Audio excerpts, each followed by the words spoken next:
जिद्दू कृष्णमूर्ति की किताब flight of the eagle से अध्याय 2 भाग दूसरा। यह पता लगाने के लिए कि क्या जीने का एक तरीका है जिसमें जुनून और बुद्धिमत्ता का यह गुण है, हम दैनिक जीवन की बात कर रहे हैं, ना कि एक मतवासी या भिक्षु का जीवन।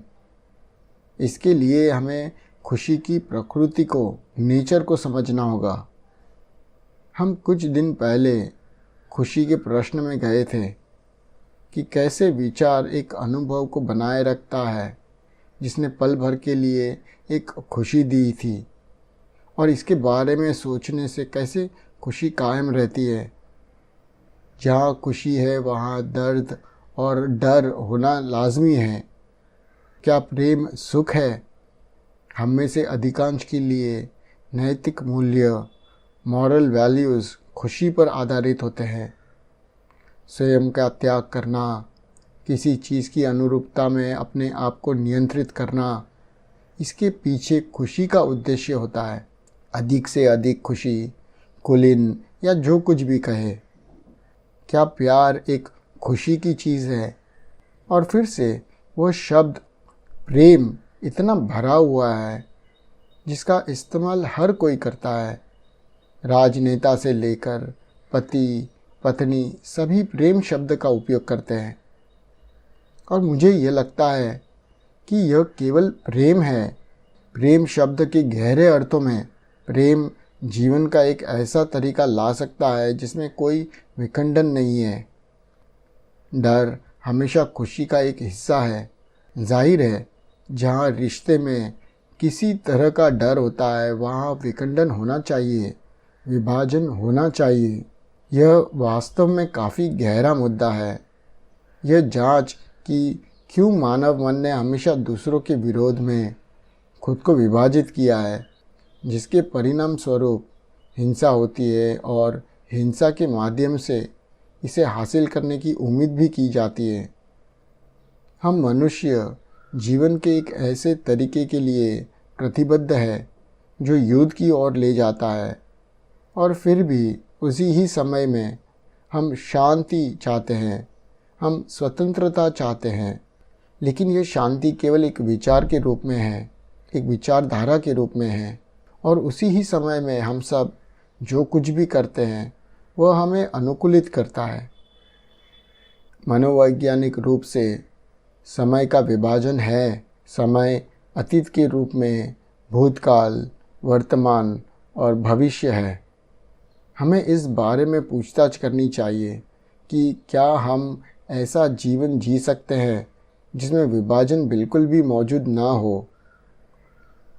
हमें विचार करना होगा कि क्या यह समय है जो भूतकाल, वर्तमान और भविष्य के रूप में मनोवैज्ञानिक समय की बात कर रहे हैं।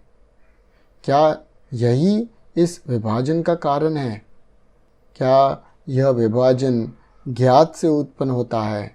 जो चीज़ हम जानते हैं उससे उत्पन्न होता है, जो कि स्मृति है, मेमोरी है, और स्मृति अतीत है जो कि मस्तिष्क की सामग्री भी है। यह विभाजन इसलिए उत्पन्न होता है क्योंकि पर्यवेक्षक, अनुभवकर्ता, विचारक हमेशा उस चीज़ से अलग होता है जिसे वह देखता है, अनुभव करता है।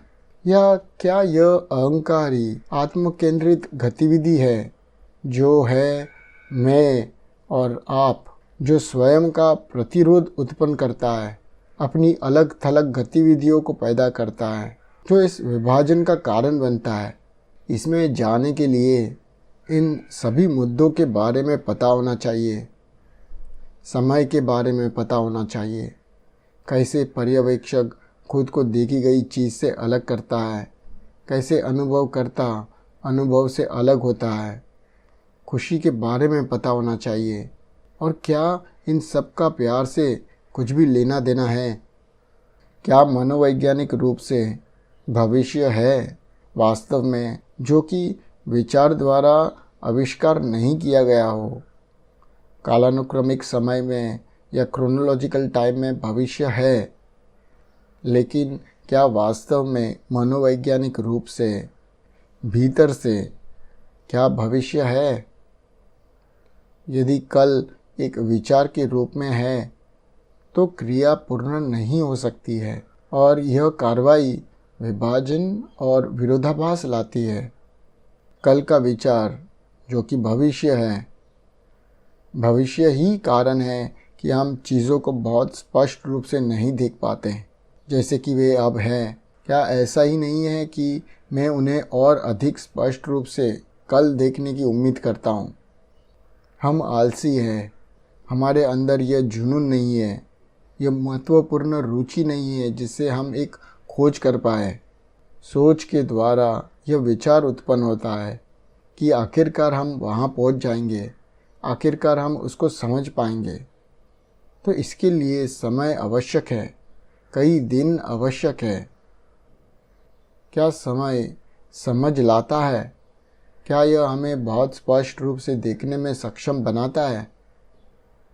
क्या मन के लिए अतीत से मुक्त होना संभव है ताकि वह समय से बंधा न हो?